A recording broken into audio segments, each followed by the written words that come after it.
Well, alkaline is basically, to understand what alkaline is, you must understand what they call the pH scale. The pH basically just means hydrogen potential. So the pH scale runs from 1 to 14. So you have from 1 to 6 is a 6.1, 6.2, 6.3, 6.4, 6.5 is an acid, right? So the hydrogen potential is lower than the alkaline. So the alkaline is 7.1, 7.2, 7.3, 7.4, 10, 11, 12, 13, 14. So this means that it has a higher hydrogen potential. So all it means is that, okay, you have a base and you have an acid.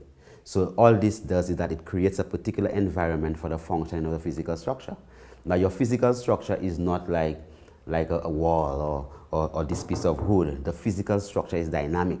So you have different aspects of your physical structure, different locations that operate more effectively in different pH, right? So your mouth is alkaline, your stomach is acidic, your duodenum, which is the small intestines, is alkaline, right? And the rest of your intestines is alkaline. But your blood itself is in an alkaline state. Right? So for us to understand, well, look, we say, well, which aspects of the physical structure? So you talk about your immune system, which is basically the defense system of your physical structure. You're talking about the component of your physical structure that sees an antigen, what they refer to as a threat. It could be a virus, could be a cancer cell, could be any type of thing, and then defends it. How does this thing they work? What environment do they work better in? So they do work better in an alkaline environment. But it does not mean that if you take a litmus paper and you test that food and that food there is alkaline, it does not mean that the effect upon the physical structure will be alkaline, right? So you also must understand metabolism. So let's say you take a sour orange, or you take a seeded lime or key lime, even if it contains citric acid, and it is an acid, even when you utilize it within your physical structure, the outcome of it, the product of it is alkalizing of your physical structure.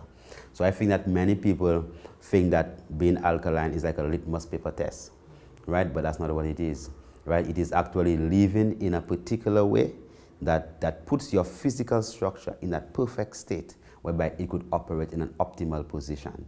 And we don't really subscribe to alkaline. We subscribe to ITAL, the ITAL levity. Because one of the key things that we must understand, even if you embrace and you learn from people, but the mere fact of the matter is that the Rastafari, right, years ago, were telling people of how to actually consume what they're supposed to eat. Now people have created this economic module, right, and they push out the Rastafari out of it and behaves like as if it's something new. So it's nothing new. So what has been rebranded as vegan, I say, oh, you have a vegan restaurant. What has been rebranded as alkaline, right? The Rastafari has been doing it a long time ago. So if you have to go to the root of the matter and you take off all the rubbish and all the wraps and everything around it, what you'll get is ITAL levity, right? Which is basically the Rastafari telling you, eat what you plant, all right? Eat what you grow. Okay, so it's not because someone say, well, oh, quinoa is alkaline or fonio is alkaline, and you don't understand that fonio went through a genetic process to become fonio. You know, quinoa had to go through a process, right? So if quinoa comes from South America and you're in Jamaica, and okay, you see you had the pandemic the last time, there are no boats coming, so what are you going to eat?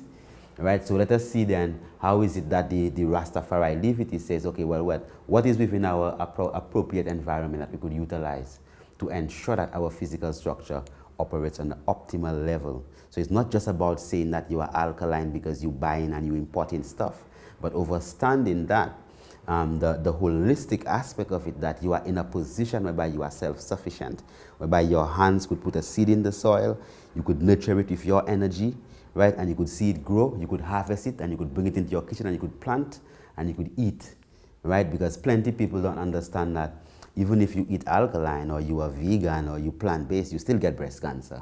You still get fibroids. You know, you still get polycystic ovarian syndrome. Why? Because your fats can acidify your blood, right? So 70% of your reality is based upon your emotions. So we passed that stage where you're talking about, okay, well, you had to eat that. So if you would eat as good as you want to eat. If your mental pattern is not clean and pure and you are highly stressed, that means that your blood would be just filled with cortisol and filled with norepinephrine, adrenaline, and then boop. I mean, your immune system is suppressed, right? If somebody sneezes in China, you catch it in Jamaica, right? So it is important that we look at it holistically and we fully embrace the work of our ancestors, the ancient Rastaman, who actually taught us the true liberty long time ago. Well, let me hear you say mountain, mountain.